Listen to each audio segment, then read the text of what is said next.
Tirada na punta karon mga bade, magtatagalog tayo ngayon mga badiha kasi meron tayong imi-meet up mga bade, si Dr. Prissy Tamundong mga bade from Manila mga bade no. Kay andun siya sa Iloilo mga bade, tapos nag-connecting flight siya dito sa Mactan International Airport mga bade. So andito naman tayo sa Mactan sa Lapu-Lapu mga bade. So kakataon na natin mga bade na makita natin si Doc Prissy at ma-meet up natin siya doon mga bade sa Mactan Airport mga bade no. So nagbiyahe na tayo mga bade doon kasi ang sabi niya 10 AM daw mga bade to 2:30 PM daw doon andun siya, so bikan siya. So kailangan ko talagang pumunta kasi para ma-meet ko siya doon sa ano mga bade no, sa International Airport mga bade, kasi meron tayong ipapabasa ni Ma'am Doc sa lab natin mga bade no, kasi nagpapalab tayo tapos ipapabasa natin nito sa ano sa Carb Doctor Advocate. Init guys, punta na tayo doon sa ano airport. Doon pupunta tayo doon para hanapin si Doc Prissy. Sana magkita tayo, magkita kami ni Doc Prissy kasi malayo yung ano parkingan, kaya naglakad tayo papuntang airport doon. See ya. Andito na tayo mga bade, excited tayo kasi nakita lang to natin sa social media mga bade, si Doc Prissy mga bade. So kailangan ko talaga siyang makita ngayon mga bade kasi idol na idol ko to sa social media mga bade, isang low carber advocate to mga bade. Andito na tayo sa loob ng airport mga bade. Hanapin natin dito si Doc Prissy no. So dapat makikita natin dito siya kasi ano pagkakataon na natin to na ma-meet siya sa personal, tapos mapapabasa ko rin to ang lab test ko. Sana magkita kami dito. So ngayon standby ako dito mga bade no, kasi naghihintay ako, tapos tingin-tingin dyan baka andyan siya. So ang laki ng airport no, grabe mga bade. Ang laki ng airport, tapos isa lang yung tao yung hinahanap ko. Saan kaya ko to makikita mga bade? Grabe mga bade no. Pero hindi talaga tayo mawalan ng pag-asa mga bade, kasi sabi naman niya na nandito siya eh. So mahanapin na lang natin mga bade.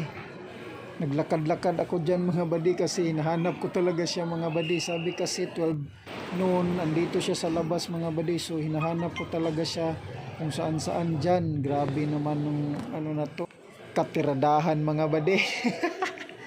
Grabe mga bade, nasan kaya ko to makikita si Doc Prissy no? Nahanap ko siya sa Philippine Airline. Gate yan mga bade sa Philippine Airline mga bade.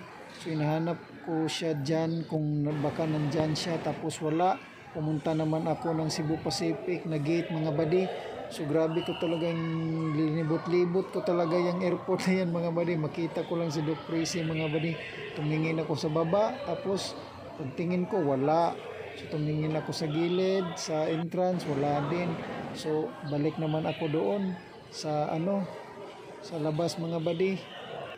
Pagkatapos ko sa Cebu Pacific Gate mga bade, bumalik naman ako doon sa labas mga bade, sa may entrance mga bade. Grabe talaga mga bade, hinahanap ko talaga siya dito mga bade. Ayun si Doc Prissy yun oh. Sa wakas mga bade, nakita ko na siya mga bade.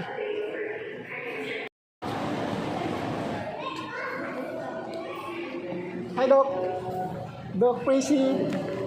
Doc Prissy! Hi! Kumusta? Nice to meet you. Ikaw lang ba isa ma'am? Oh! Okay. Kanina pa kita hinahanap dito. Ariel. Ito si Ariel. Yung followers. Sabi no ano yan. Nice to meet you ma'am. Sino kasama mo? Ako lang ma'am, yung misis ko ano, andun sa bahay, mayroong Hindi siya kasi. nagsama. Yeah. I-picture tayo, wait. Sige ma'am, thank you ma'am.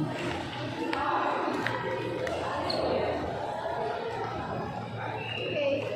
Thank you ma'am. Ma'am, ma'am, gano'n? Tapos na. Tapos ka na kumain? Okay na lang. Ha? Sige. Meron ko yung ano. Meron akong ipawasan mo. Pabasa sa'yo. Ano yan? Labs mo? Oh. Thank you. Nakita na kami ni ma'am. Ang tagal ko nilalang dito. Doon ako. Ano yan? Ano ko ang Starbucks. Di ba may Starbucks sa baba? Parang may ano doon. Ano ko Hindi ma'am. Pagkatapos naming magkita mga badi, so pumunta kami ng Starbucks mga badi para mag-usap kami ni Ma'am Doc Prissy mga badi, no? So na-amiss talaga ako ni Doc Prissy mga badi kasi ang bait niya mga badi, grabe sobra. Masahin mo yun. Taas ng cholesterol ka na. Pwede talaga siyang tumaas. Kulang ko sa ano. Kulang ko sa galaw. Ito sa ano kaya? Sa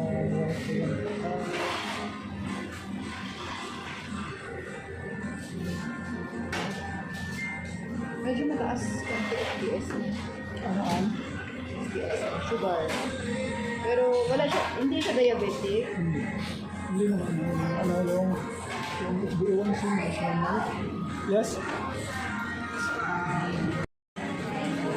Thank you. Sabi niya mga badi, kulang daw ko sa galaw mga badi, parang may konting problema pa yung lab ko mga badi, no? Dapat babalik ako ng gym. At si Ano Mrs. mo kita? dapat anuhin mo. Anuhin mo si Mrs.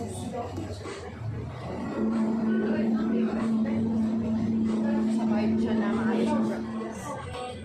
Oo, sabihin mo lagi dito sa page siya. Sabihin mo ilang kilo ka na dati. Yes. Sabihin mo din mo. Ang dali ng oras mga badi. 1 hour and 20 minutes kami nag-usap doon sa loob mga badi. Grabe, ang daming tips na binigay sa akin si Doc Prissy. Thank you so much Doc. Ang dami kong natutunan sa iyo Doc. Ng mga tips mo, tapos mga advice mo lahat. Ma'am, thank you for the time. Shout out. Pa ako dito. Pwede mo pa shout out. Shout out sa... Ariel Panerio. Siya ay... Ano yun? Shout Ariel. out kay Ariel Panerio na Cebu. Thank you, ma'am. Thank you for the time. Ang bait naman Prissy, ha? Mamaya ko Doc pa yun Prissy, ha? ipopost ko ano. Oh, thank you so much. Ihatid kita doon. Welcome to Cebu, Mactan International Airport, Doc Prissy. Picture, picture. Magbabayad ako sana mga badi sa pagpakonsulta ko sa lab ko mga badi, pero hindi niya tinanggap yung bayad mga badi, kaya bibilan ko na lang siya ng lechon mga badi. Ito mga badi, o lechon para dadalhin niya ng Maynila mga badi. So much, ma'am. Yes, thank you. See you next time. You're welcome. God bless sa iyo Doc Prissy. Salamat sa time. Thank you. Thank you mga badi. Grabe, nakita din ni Dr. Prissy mga badi. I'm happy mga badi, no, kay isa siya sa ako ang gikuan mga badi. Gi-idolize kay daghan pud siya natabangan na kuan doktor pud mga badi, no. Si Dr. Prissy. Follow niyo mga badi kay isa siya sa low carb doctor diri sa Pilipinas mga badi, nga maayo siya mo tudlo og low carb. Thank you so much mga badi. Nahulog ang akong kuan mga badi. Ako ang result. Mga to mga badi, og thank you kayo nagamit mi ni Dr. Prissy. God bless everyone.